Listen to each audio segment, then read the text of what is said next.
बोली आई मात की जय। जापान में मैंने एक चीज़ और देखी। हम वहाँ कंपनी में डिज़ाइन डिपार्टमेंट में थे, जहाँ बैठ के हमको फर्नेस की ड्राइंग बनाते और उसके अनुसार फर्नेस बनती। उसमें जो भी हम कैलकुलेशन करते, जोड़ बाकी करते, पुरानी डिज़ाइन होती है उसको फाड़ के फेंकते, वो सारे वेस्ट पेपर, सारे जो कचरा, उसको यूँ बाहर नहीं फेंक देते। वो सारा कचरा एक कमरे में इकट्ठा होता और महीने में एक बार किसी सीनियर व्यक्ति के सामने उसको जलाया जाता। एक दिन मैंने उससे पूछ लिया और मैंने कहा, साहब ये क्या कर रहे हो?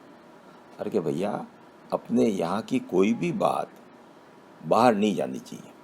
अगर अपने कॉम्पिटिटर को कोई भी कैलकुलेशन है, कोई डिज़ाइन का थोड़ा भी हिस्सा मिल जाता है, तो वो उसका फ़ायदा उठा सकता है। तो अपने को अपनी बात, अपने डिज़ाइन, वो सब यहीं रहें और उसको सेफ्टी से उसको डिस्ट्रॉय कर दिया जाए। मुझे बड़ा अचंभा हुआ। कुछ दिन बाद की बात है, जो ये आपने देखी होगी कबाड़ी है, जो ट्रकों के नीचे जो जिस पर वजन होता है और जो ऊंची नीची होती रहती हैं, NHK करके एक बड़ी कंपनी है जो मित्सुबिशी को, टोयोटा को, सबको सप्लाई करती है। उस कंपनी को हमारी एक फर्नेस सप्लाई की हुई थी, उसमें कुछ गड़बड़ आ गई। मेरा एक दोस्त वहाँ सर्विसिंग करने मेरे साथ ही इंजीनियर था, जाने वाला था। उसने मेरे को भी पूछा, चलोगे क्या? मैंने कहा चलो, देखे अपन एक नई फैक्ट्री देख के आएंगे जहाँ कबाड़ी की स्प्रिंगें बनती हैं।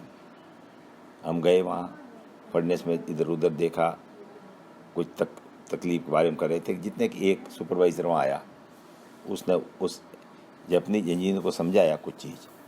फिर मेरे बारे में पूछा कि ये कौन है? कि साहब ये हमारे इंडिया के इंजीनियर हैं और हमारे यहाँ सीखने के लिए ट्रेनिंग पाए। अच्छा, वेरी गुड, बहुत खुश हुआ, बड़ा खुश हुआ। और तुरंत वहाँ से वो रवाना हो गया। 2-3 मिनट ही नहीं निकले होंगे और फैक्ट्री का जनरल मैनेजर आया और वहाँ चक्कर काटे और मेरे को जैसे वो पहचानता नहीं हो। I think you are from India. Yes sir. Very good, ओहो हमारे मेहमान आए हैं और चलो मेरे ऑफिस में चलो। मेरे को उस फैक्ट्री से उठा लिया और अपने ऑफिस में ले जाके बैठाया। 2-4 मिनट बातें करी, ठंडा पिलाया। जितने में मेरे कंपनी से फ़ोन आ गया कि भैया तुम एक टैक्सी लो और तुरंत वापस कंपनी आ जाओ। कैसे ज़रूरी? हाँ। तो मैंने टैक्सी ली और आ गया। वहाँ आने पर पता लगा कि साहब उस NHK कंपनी वाले को चिंता हुई थी कि इंडिया का एक आदमी आके हमारी कंपनी में घूम रहा है और हमारी यहाँ की सीक्रेट कंपनी की कोई ले नहीं जाए, इसलिए आप तुरंत इसको। पर उनकी कर्टसी देखो आप, कहीं मेरे को यूँ भगाया नहीं है। जनरल मैनेजर आया, वेलकम किया, ये किया, ठंडा पिलाया और कंपनी से ही वापस मुझे बुलवाया। ये कई चीज़ें सीखनी होती कि आपने अपनी बात भी रख ली और अगले को भी फील नहीं होने दिया। ऐसी कैसी एक छोटी ही कथा मैंने कहीं पढ़ी है कि एक इंग्लैंड का कोई बड़ा लॉर्ड था। उस लॉर्ड को इंडिया का वाइसरॉय बनना तय कर दिया। इंडिया का वाइसरॉय मतलब हिंदुस्तान का राजा। उसको कन्वे कर दिया गया था और कहा था, भाई जब तक अनाउंसमेंट नहीं हो जाए तब तक तुम किसी को ये बात बताओगे नहीं। एक दिन उसने नहीं बताई। फिर एक दिन शाम को उसे रहा नहीं गया तो उसने अपनी वाइफ को कहा, सुनो मैं आप खुशखबरी लाया हूँ। वो लोग अरे किसी को कहना मत। कहना ही नहीं, किसी को नहीं कहूँगी कि अपन हिंदुस्तान के वाइसराय बन रख के जा रहे हैं।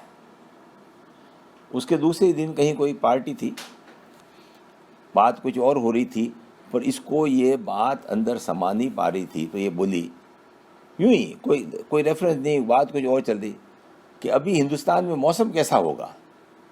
तुरंत एक पत्रकार बैठा था, उसने सुन लिया कि आज हिंदुस्तान की बात नहीं हो रही, कोई बातें और हो रही है और ये हिंदुस्तान का मौसम क्यों पूछ रही है। और उसने अखबार में छाप दिया कि शायद इनको हिंदुस्तान का वाइसराय बनाया जा रहा। दूसरे दिन अखबार में आ गया और अखबार में आते ही दुनिया को पता लग गया और वो जो ऑर्डर होना था वो कैंसिल हो गया। एक बात जिसको नहीं बतानी थी और अपने आदत है किसी को ये बात किसी को मत कहना, मतलब तू जरूर कहना, तुम खुद क्यों कह रहे हो। इसलिए फौज में रूल है कि जरूरत अनुसार ही बात आगे को बताओ। वो एक कॉमन कहावत है कि left hand should not know what the right hand is doing. बाएं हाथ को भी पता नहीं होना चाहिए कि दायां हाथ क्या कर रहा है। तो मेरा सबसे यही निवेदन है कि घर की बातें अपन घर में ही रखें, अपने धंधे की बातें अपन धंधे में ही रखें। यथासंभव किसी को बता, बहुत ही आवश्यक हो तो बताएं, बाकी अपनी शेखी मारने के लिए या अपना दुखड़ा रोने के लिए अपने घर की कमजोरी, अपने घर की बड़ाई है, अपनी बात है, ये कृपा करके अपने तक ही रखें और इसको नहीं बताएं तो फ़ायदा ही फ़ायदा है और आपको कभी नुकसान होने वाला नहीं है। इस बात का विशेष ध्यान रखें। बोलिए मात की जय।